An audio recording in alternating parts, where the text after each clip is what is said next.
Welcome. तो अब हम लोग welcome to lecture 2 the class. Lecture 2 में हम लोग क्या पढ़ रहे हैं? Science class 9 chapter 1। ठीक है, आपने पहला देख लिया होगा और अभी हम लोग सेकेंड लेक्चर देखते हैं। जैसे अब इसमें हम लोग क्या पढ़ने वाले थे? Characteristic particles, characteristics of particles of matter.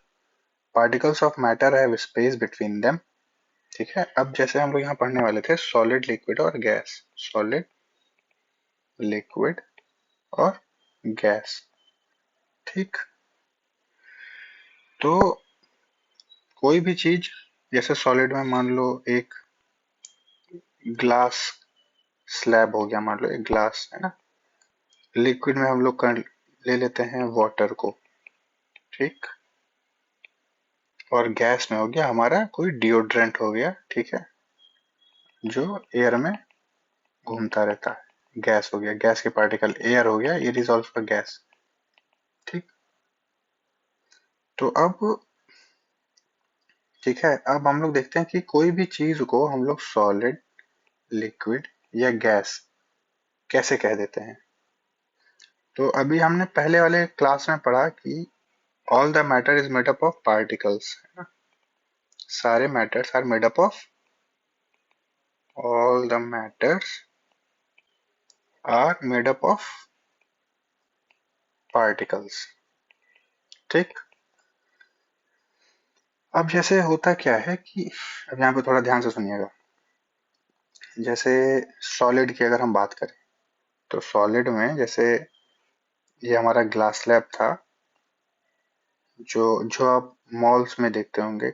कोई भी चीज है जो सॉलिड सॉलिड है, आप समझ गए ना। जैसे पेन, पेंसिल, रबड़, इरेजर, पत्थर, जो कुछ भी है, दीज ऑल आर सॉलिड्स। अब देखते हैं उनके होता क्या है। वो बने होते हैं पार्टिकल से। ठीक, ये आप पार्टिकल ऐसे, ठीक, ऐसे हमने पार्टिकल्स बना दिए। ठीक, अब इन पार्टिकल्स में आप देखो तो इन दो पार्टिकल्स में जो स्पेसेस हैं,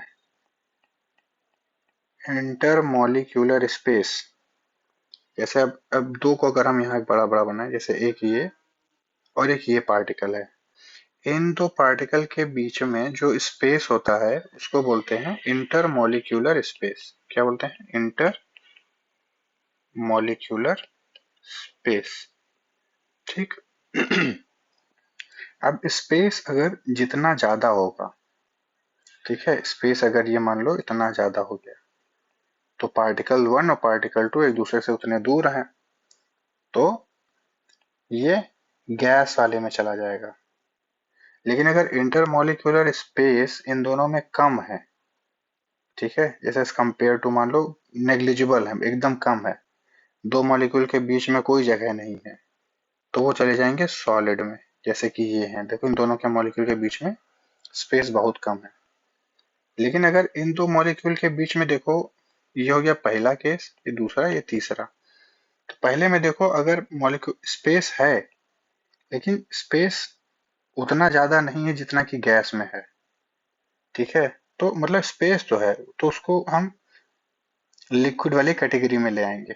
ठीक, जैसे जब इसमें पार्टिकल्स देखो, गैस में जब स्पेस ज्यादा था तो पार्टिकल कहीं भी घूम सकते, इधर उधर इधर उधर। इसीलिए एयर फ्री फ्लो करती है ना, उनमें कोई हिंड्रेंस नहीं है, क्योंकि पार्टिकल में कोई बाइंडिंग फोर्स नहीं है। अच्छा, बाइंडिंग फोर्स क्या होता है? जैसे कि दो मॉलिक्यूल्स हैं, वो आपस में बंधे होते हैं। ठीक है, अब उन इन दो मॉलिक्यूल्स के बीच में जो फोर्स होता है उसको बोलते हैं बाइंडिंग फोर्स। बाइंडिंग फोर्स मतलब इन दो पार्टिकल्स को जो साथ में रखे हुए है, जो ताकत, जो फोर्स इन दोनों पार्टिकल्स के बीच में लग रही है और इसको साथ में जो रखे है उसको बोलेंगे बाइंडिंग फोर्स। ठीक, तो जैसे पार्टिकल जितने दूर होते हैं बाइंडिंग फोर्स उतना कम हो जाता है ना। मतलब अब वो उड़ सकता है, इधर उधर कहीं भी जा सकता है। तो सॉलिड में तो बाइंडिंग फोर्स बहुत ज्यादा होता है, क्योंकि पार्टिकल में स्पेस बहुत कम है। ठीक, ये हो गया सॉलिड का। लिक्विड में क्या होता है, स्पेस है तो, लेकिन उतना ज्यादा नहीं है कि वो गैस की तरह उड़ने लगे और उतना भी रिजिड नहीं है कि वो सॉलिड बिहेव करे, है। तो एक ग्लास ऑफ वाटर है, उनमें बाइंडिंग फोर्स तो है लेकिन एज कंपेयर टू सॉलिड उसमें कम है, ठीक है।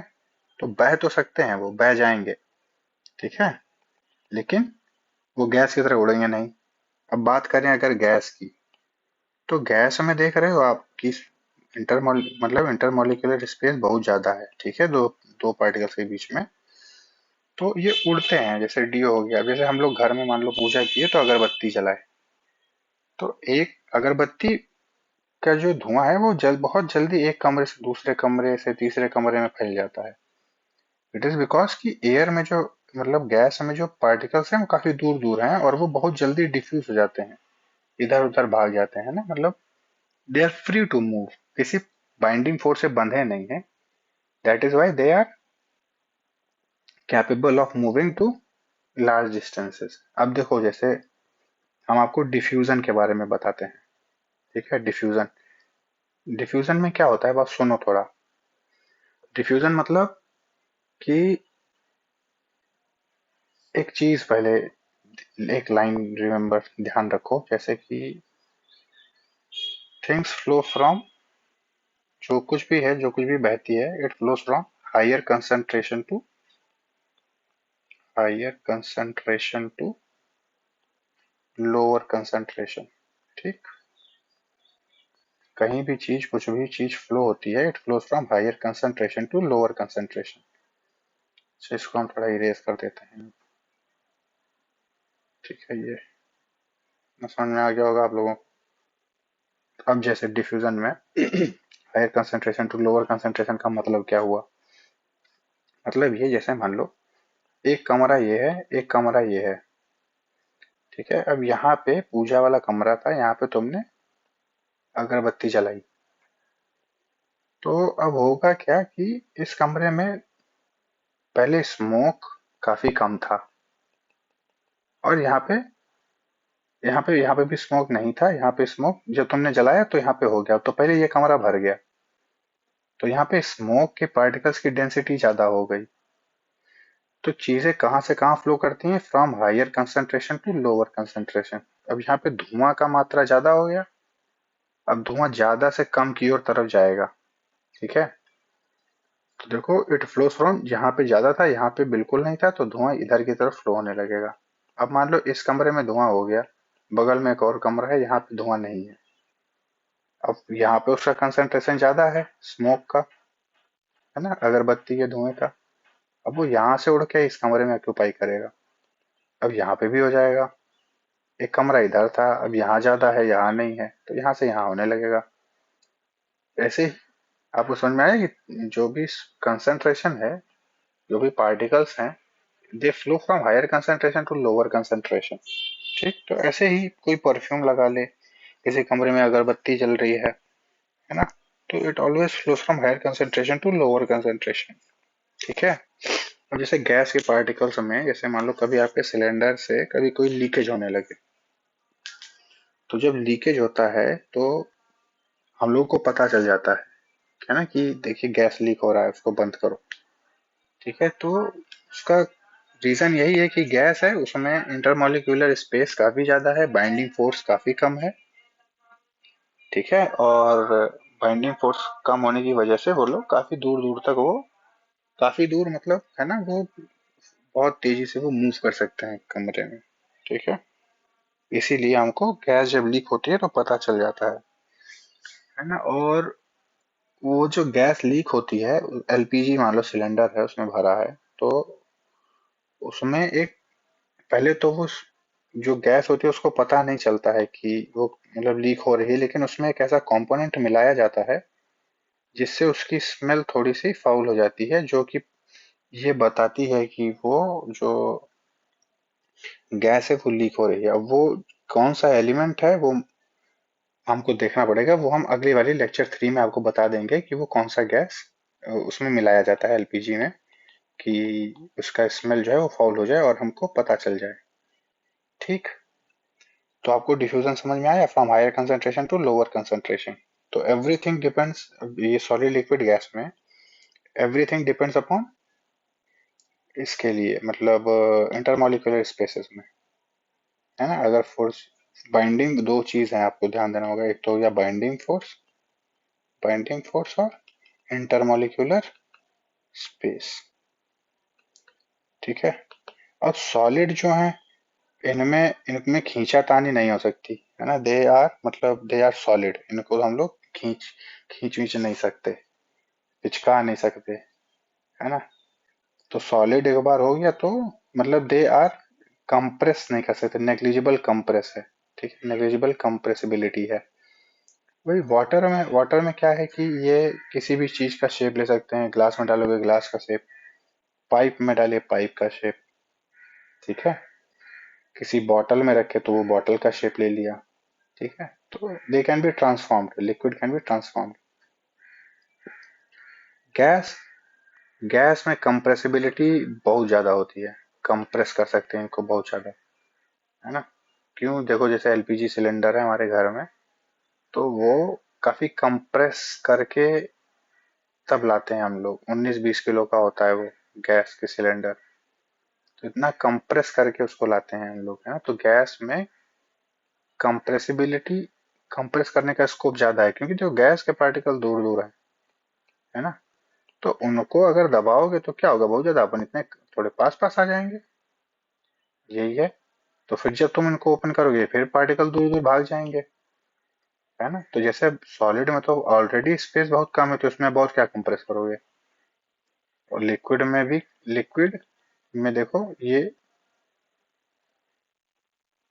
इनमें कंप्रेस क्या कर सकते हैं, इनको हम लोग फ्रीज कर सकते हैं, है ना। वाटर को आइस बना सकते हैं, वाटर में एनर्जी दे के उसको वेपर बना सकते हैं, ठीक है। और गैस को कंप्रेस करके हम लोग एलपीजी सिलेंडर हो गया, सीएनजी हो गया, जो कार में यूज करते हैं, उनमें हम लोग इनको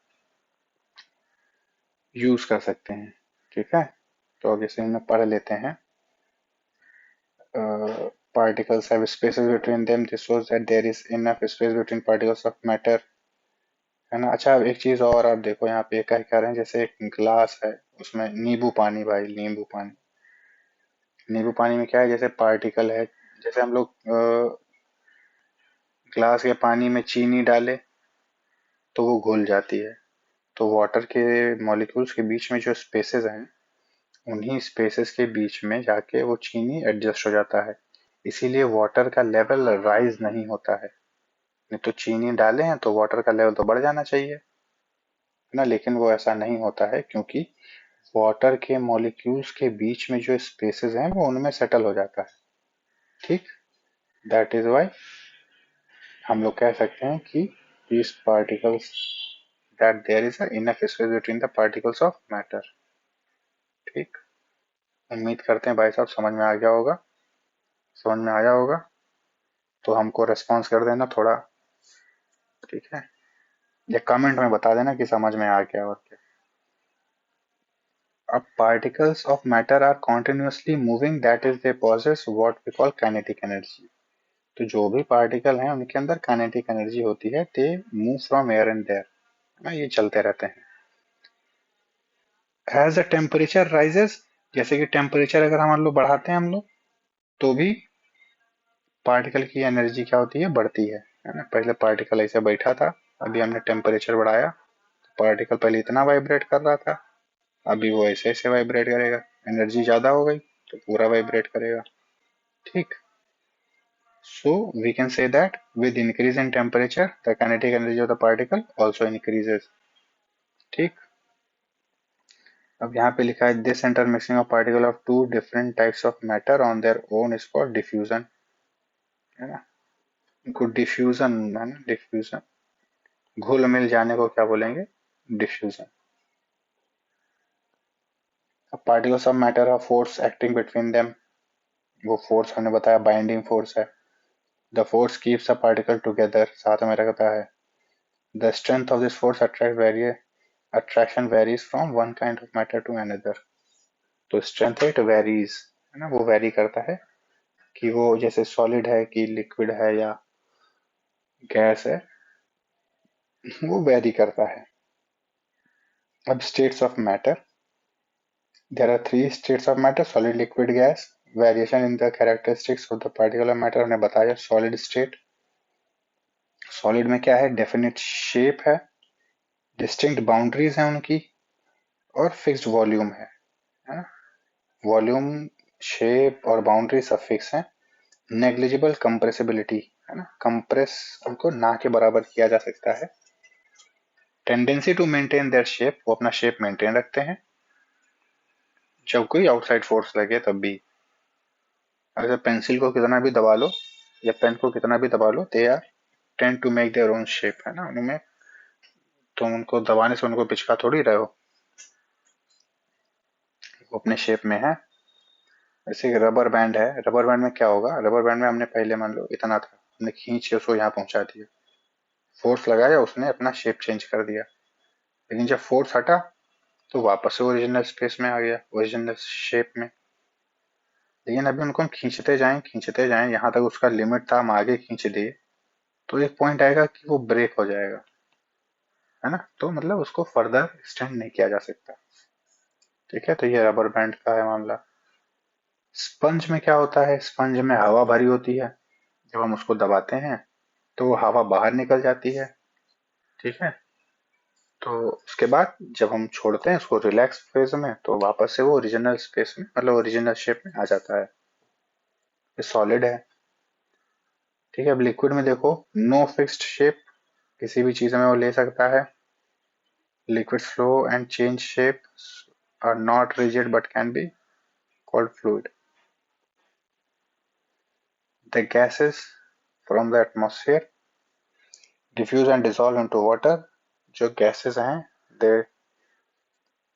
डिफ्यूज और डिसॉल्व जो है वो पानी में मिल जाते हैं, स्पेशली ऑक्सीजन और कार्बन डाइऑक्साइड। तो ये जब पानी में मिलते हैं तो फिर वहां से क्या होता है कि इन्हीं से एक्वेटिक एनिमल जैसे फिशेज हैं और भी हैं, जैसे जो भी मरीन एनिमल्स हैं, दे टेक वाटर, मतलब carbon dioxide and oxygen from the dissolved, मतलब ये जो गैसेज हैं they get dissolved in the water, और वहां से वो लोग सांस लेते हैं, और उन्हीं को डिजॉल्व्ड ऑक्सीजन बोलते हैं। देखो, dissolved oxygen. Liquids and gases can diffuse into liquids, तो चाहे पानी हो या गैस हो, they all can get diffuse into liquid. The rate of diffusion of liquid is higher than the solid. तो जो लिक्विड में लिक्विड मिलाओगे तो वो जल्दी मिल जाएगा, सॉलिड को लिक्विड मिलाओगे थोड़ा सा समय लग जाएगा उसको डिफ्यूज होने में। ठीक, अब गैसियस स्टेट में क्या है, अभी बताया हमने कि जैसे oxygen supply to hospital, compressed natural gas हो गया, या ठीक है, तो क्या लिखा है, due to high speed of particles and large spaces between them gases show property of diffusing very fast into other gases. तो एक गैस को दूसरे गैस में मिलाना बहुत आसान है, बहुत जल्दी मिल जाते हैं, क्योंकि उन दोनों में स्पेसेस ज्यादा होते हैं और वो आपस में घुल मिल सकते हैं बहुत तेजी के साथ, एज कम्पेयर टू सॉलिड या एज कम्पेयर टू लिक्विड। ठीक, समझ में आई बात। इनमें कंप्रेसिबिल हाई कंप्रेसिबिलिटी होती है और इसीलिए इनको सिलेंडर में कैरी किया जा सकता है, सिलेंडर भर के देखो ट्रांसपोर्टेड इजीली। ठीक है, तो ये सब हम लोगों ने सॉलिड, लिक्विड और गैस के बारे में पढ़ा, और लेक्चर 3 में can matter change in states और ये सारी चीजें आगे की जो टॉपिक्स हैं वो हम लोग थर्ड लेक्चर में पढ़ेंगे। ठीक है, अगर समझ में आया होगा तो हमको कमेंट करके आप बता देना। ठीक है, कि ठीक लगा या क्या इम्प्रूवमेंट चाहिए आप वो भी बता देना, वो भी करवा देंगे। ठीक, चलो, थैंक यू।